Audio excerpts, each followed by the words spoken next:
and welcome to my channel. My name is Alyssa. I like to do book reviews over business books, finance books, and a bunch of random things. So sit down, welcome, glad you're here. The book that we're going over today is Rich Dad, Poor Dad. This is one that I've actually read about 2 or 3 times. This is an absolute staple book in business. It's definitely one that people are going to recommend if you say, like, hey, what should I start with? If you haven't heard about it, basically what it is Robert Kiyosaki, the author, had 2 dads essentially. His best friend's dad, which was the rich dad, and his biological father, which was the poor dad. Rich dad did not have a bunch of formal education. I don't think he even made it through high school.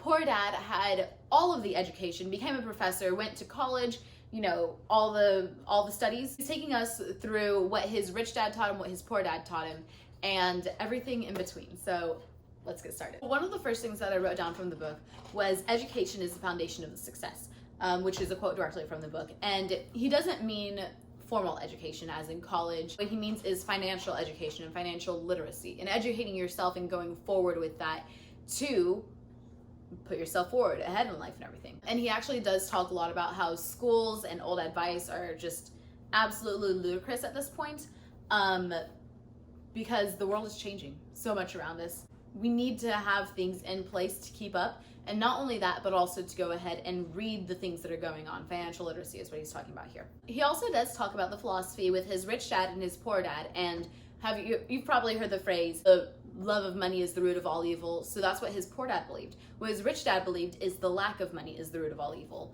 And so those are some major philosophy changes. Another thing that he talks about as well is probably a phrase that you've heard before, which is, don't say I can't afford it, say how can I afford it? Because you saying that you can't, that is a statement, and it is what it is, and you're done, and that's it. If you say how can I, you force your brain to open up and to expand and think of the possibilities of how you can afford these things. Major differences in mindset there. In the very first chapter, it's the rich don't work for money. He tells a story of his friend and him that went around the neighborhood. They collected empty toothpaste bottles because the bottles were made out of lead back then. And they melted them down to go ahead and create nickels. And whenever the parents found this out, they were like, oh wow, that's illegal, you can't be doing that. But Rich Dad saw that, and he saw that they weren't working for money. They were looking to create money. And that's something that the rich do, is create money. Not literally as in creating nickels, but create something out of nothing, out of toothpaste bottles. Something that everyone sees every single day, but just never thinks about. The author, Robert Kiyosaki, had asked his dad, hey, how do you get rich? And his poor dad, being his poor dad, said, I don't know, ask Mike, his dad is rich. And that became his rich dad. So he worked for his rich dad for about 4 weeks. It was every Saturday, 3 hours, and the rich dad would pay them 10 cents an hour, which of course was way under wage. And so, eventually Robert was like, I'm fed up with this. I don't want to work anymore. This is ridiculous. It's 10 cents an hour. I talked to my dad, and he said that there's child labor laws. And the rich dad said, good, well, I'm glad that you're fed up with it. Once you're ready to quit working for that minuscule pay, then the game has begun. And he says that lack of financial education is the problem, which is something that you see throughout this book multiple times. And it's not that they were getting paid 10 cents an hour. It's that they were getting paid 10 cents an hour and looked at that as their only source of income. Then the rich dad told them, I'm going to pay you nothing now to go ahead and work at these, at the market, and you're just gonna work. And that's whenever they saw an opportunity. What the lady who ran the market was doing is, at the end of the day, the comic books or whatever that didn't sell, she would go ahead and cut off half of the cover and then just throw away the comic book. Robert and his friends saw that, and so the lady would get, like her 10 cents or whatever back for the comic book, and just throw it away. And they had said, hey, can we use these comic books? They said, as long as you don't sell them. And then they said, okay. Robert and his friend didn't sell them, but they started a library and charged commission at, I think it was like 30 cents or something like that, to enter the library, read as much as you can in, X amount of hours, and then you leave. And they would do that with all the comic books. So they weren't selling the books, but they were creating opportunity that they didn't see before whenever they were just getting paid the 10 cents. So that was one of their first lessons. Another thing that was repeated in that chapter a lot was talking about what price will you sell for. So after they had said, okay, well, we've done this and everything, and the dad said, okay, cool. Well, now you don't want to get paid nothing, I suppose. And so what do you want to get paid? $1? $2? $3? $10 and kept on upping it until the boys were like, this is actually unreasonable. Like, we're like 10-year-old kids. What's your game? It's pretty much, what are you going to sell your dreams for? He was talking about that, and he had said also, you have to be honest with yourself of where you are, which I think is really important. And he said also, don't work off the fear of not having money, but use the money that you do have. So with whatever money that you have in your bank account, use it to create any type of opportunities or any type of investments, which will go into investments in assets and liabilities and everything in just a second. So the trap to get a job, so like he's saying as well, what price will you sell for? The trap to get a job is led by only two things. It's fear and desire. So, fear of, like if I start a business, what if it fails? Well, if you start a business and it fails, then it fails. And, and desire, it's like, well, like I could be making, 100,000 over here, so like, why wouldn't I just do that instead of creating my own assets and creating a better financial future for myself? Because people don't think of the future like that a lot. Rich Dad said, once a person stops searching for information and knowledge of oneself, ignorance sets in. Which, I mean, by watching this channel and everything and, videos like this, you're looking for more information, you're looking for more knowledge and to further yourself, which is great. Also, something he said that I thought was really interesting, because everyone's like, oh, prices just go up because of inflation. Like, it's just inflation. It's just, the way it is. But Rich Dad had said prices shouldn't go up in a society with a well-run government. They should be going down, if anything. So I'm in America, and the value of our dollar goes down, and that's why we have inflation. So that's why like a glass of water in 1950 could have been like 50 cents, and now you have to pay about $2. Just because. Another thing that Rich Dad was saying as well is with formal education, which he did push Robert and Mike to go ahead and pursue formal education so they can get understandings in the world of the people that later will be in their employees. Rich Dad said business schools hire sophisticated bean counters, and those people shouldn't run a business. Basically, if you're someone who's like, oh, what are the numbers? Well, how can we get this better and blah, blah, blah. You aren't really caring about the people. All you're caring about is your bottom dollar, and you should not be running a business. Another good point that he makes in here as well is that you should use your emotions to think, but not think with your emotions. Let's use the stock market, for example. So if you use your emotions to think in the stock market, first of all, you should not be in stocks. Second of all, the stock market goes up and down, but the market will always continue to go up. If you use your emotions to think in the stock market, that would be, oh my gosh, all right, everything is dropping right now, and so prices are absolutely plummeting, and everyone that's thinking with their emotions is pulling out, which means we got a discount, boys. So use your emotions of, okay, everyone right now is in a fear tactic and leaving. So this is whenever I invest, because later on when the market starts rising, people are like, oh, this is a really good time to invest because prices are going to go up and up and up whenever they should have bought whenever they were really low. So that's kind of the difference in, in using your emotions to think and thinking with your emotions. Or the second lesson is why teach financial literacy. Personally, I think it's, to create not only a better future for you or your family, if you want a family, but the society and everything that you're in as well, and to create a better future in general for people. And that really does start with financial literacy, or else you can get not many places in life. If you don't have financial literacy, you will be a puppet for everyone who does, is what I think. Let me know if you have a different opinion in the comments below. I'd love to hear that, but that's why I think you should teach financial literacy. Now we're getting into the assets and liabilities part, which I love. So let me say this, because they said it in the book, this is something that I've agreed with forever, is your house is not an asset if you're the only ones living in it, and if you're the only ones paying for it. Your house is a liability. Your house is not an asset until you have tenants in it that are basically paying off the mortgage and everything for you, creating revenue for you. An asset is something that gives you money. A liability is something that takes away your money. What he's saying is assets are like trees. You water it and everything for years until it no longer needs you, and it provides shade for you. And it's self-sufficient. Rule number 1 was know the difference between an asset and a liability. This is the only rule. This is something that is going to help you tremendously. If you think, well, my asset is my dirt bike because it gives me joy. That's wonderful that it gives you joy. Does it give you money? Does it give you that? We're talking finance. We're talking monetary assets, not, oh, it sparks joy in me assets. And he also does say, again, what I've been saying is, be able to read and understand the numbers, because comprehension is key. And there's a difference between, like reading the numbers and being like, yes, these are numbers, and understanding what the numbers say, because you can be like, okay, well, we have 1 million in assets, but we also have 1 million in liabilities. So what do you really have? $0. You don't have $1 million. Now here's where he talks about the income statement and balance sheet.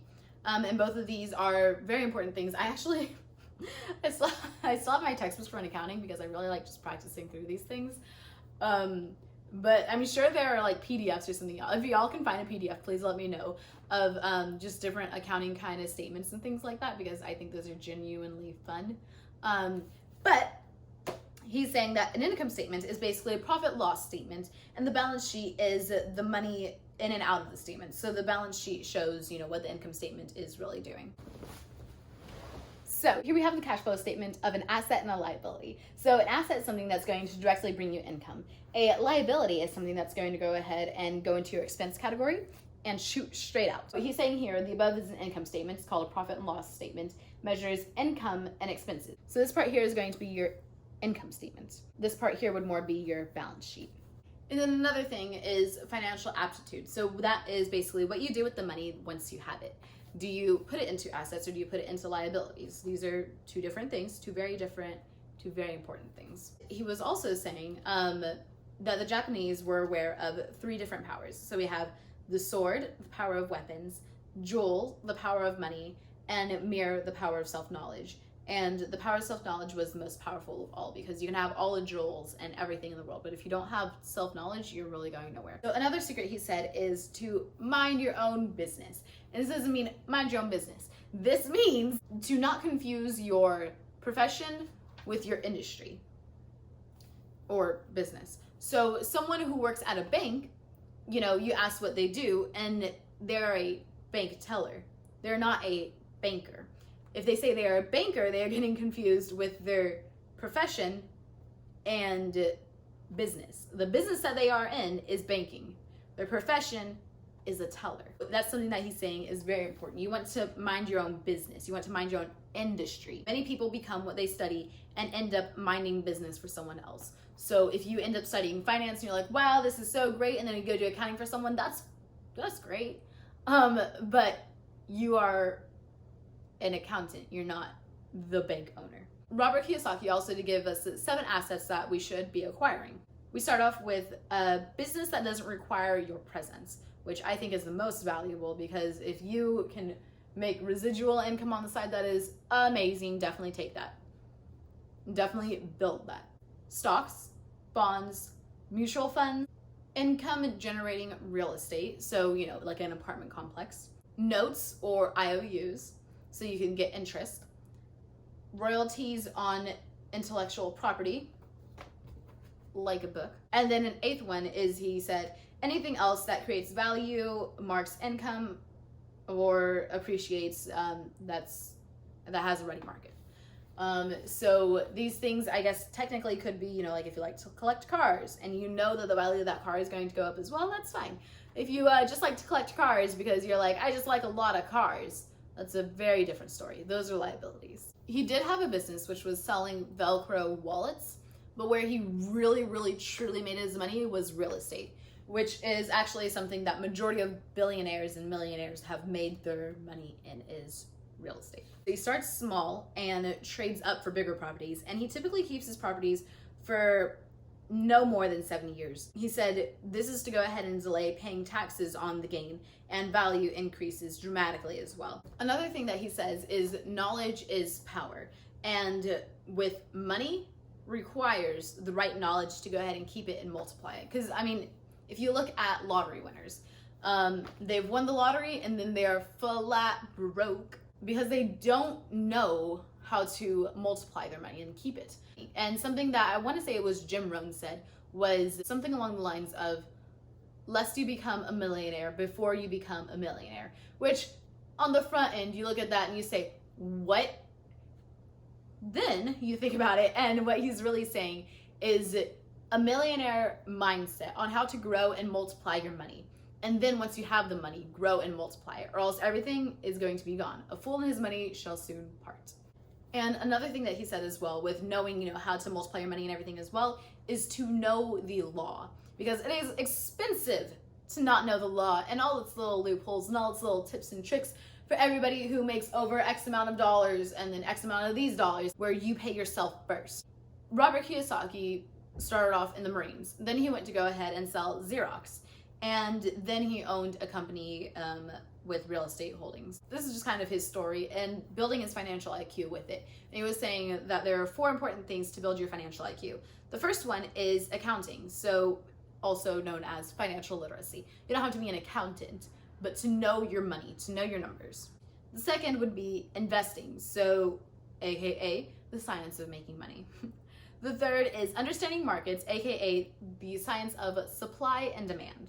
And the fourth is the law. So know the tax advantages and know protection from different lawsuits as well. One thing that he recommended was Ink and Grow Rich, for insight on that, on the power of personal corporation. I actually haven't read that one yet, but he does recommend a lot of really good books in here. Also staples, if y'all want to go ahead, and I definitely recommend buying the book, and then you can go ahead and read more into it. Look into what he's looked into and different things as well. I think that would be amazing. Along with your financial IQ skills, he also says, why be financially literate? One reason that he gives is just have more options. So he says that there's 3 major skills to becoming financially intelligent. So the first one is knowing how to find opportunities others have missed. The lead toothpaste, for example. The comic books, for example. The second one is knowing how to raise money, how to get your capital. The third is know how to organize smart people, know how to manage people, which is something that he reiterates so much in the second half. Know how to manage people. Another quote is, there's always risk, so learn to manage risk instead of avoiding it. Because you don't want to just avoid risk your whole life and then you're just running and running and running. Instead, you want to go ahead and say, all right, now we got the bull by the horns and this is where we're going to go ahead and steer it. Another thing that he says is he got an interview in, I want to say it was Singapore. He was talking to a journalist who, went to school for journalism and everything. And he suggested to her, because, she wanted to go ahead and, write books and everything, but, they just weren't selling. So she wanted to go ahead and, keep on with journalism just to pay the bills. And he said, well, why don't you take a salesman position? And she got all sorts of offended and said, I would never, ever be a salesperson because they're so greedy and slimy and they just want your money. And, that conversation didn't end well so much with them. But the point he was trying to make to her was he's a best-selling author, not a best-writing author. He can write absolute dog doo-doo. And as long as he sells it right, people are going to eat it up and love it. That's a point that he was trying to make to her. Don't just write, but learn how to sell. And you learn how to sell in any industry. It's almost the same all over, but it's a very vital skill. And another thing, like I said, he really harps on, management. He said there are these 3 things for success of management. So first, management of cash flow. Know where your money is coming and going. Second, management of systems is to include, not only like computer systems, but things like your time, your management, and yourself. And then the third one is to manage people. And then he also said that there's reasons that people never advance. And there's 5 main reasons that you'll see people repeat. And the first one is going to be fear, of course. So the fear of losing money, the fear of, never investing because, what if I lose? I don't have this money to spare. Also, staying stagnant is what's going to absolutely kill you, is if you move nowhere. The second reason is cynicism. So also known as, he says this a lot, Chicken Little. So Chicken Little being like, oh, the market's falling, like everybody pull out now. And what he says is actually in stocks, you can help this by using a stop, which helps you in stock for the, whenever the prices drop. If, they drop below a certain price and you just want to sell all your stock in that company, you can go ahead and do that. It's called a stop. The third reason is laziness. So the most common form of laziness is staying busy. Procrastination much? That's exactly what it is. Pretty much, you're like, oh, well, I'm doing this, so I can't do this. And, it's like, if you don't like washing the dishes and you're like, well, I'm, like I have a million things that I have to do. I have to, go on a walk. I have to, take my dog out. I have to feed my rabbit. I have to go do X, Y, Z. And then you just never get around to that. That's busyness as a form of laziness. He says, never say that you can't and ask how you can. Like the thing, like don't say I can't afford this, say how can you afford this? Because you saying that, oh, well, I can't, puts an end to it. Lazy answer, lazy response. Say, how can I do this? And that's what's going to create forward momentum. The fourth reason is habits. So our lives are a reflection of our own habits, and you have to learn to pay yourself first, is again what he says in here. The chains of habit are hard to break because you just don't know they're there, because you just keep on going on with life, and then, one day you're like, well, I want to change this. And you just find yourself falling back into the same routine. It's a habit at that point. You want to go ahead and be sure that you instill good habits. The fifth reason is arrogance. And so he was saying arrogance is basically ego plus ignorance is arrogance. And I feel like, anything plus ignorance is awful. Anything plus ego is not the best. Those are the reasons that people will never advance in where they are. Then he was saying 10 steps to develop your financial gifts would be, first, a reason greater than reality. So that's the power of spirit or manifesting. If you have or haven't heard of that, I absolutely love using manifesting to, gain everything around me, basically. He was also saying create a wants and don't wants list. If you want, create a don't wants list first. And that would be, well, I don't want to be dependent on employers, different things like that. And then you can create a want list after that. The second is to choose daily. So the power of choice. So he was saying invest first in education, because that's the only true, real asset that you have, which is your mind. People can take away anything physical around you. I could be sitting on a pile of dirt, but they can't take away the knowledge in my head. The third one is going to be choose friends carefully. So he's saying the power of association. He was saying, I'm not with my friends because they're rich. I, have friends on both ends of the spectrum. I have friends that have lots of money, and I have friends that do not have lots of money. I have friends in both my rich dad and my poor dad category who believe, money loving, evil. Money lacking, evil.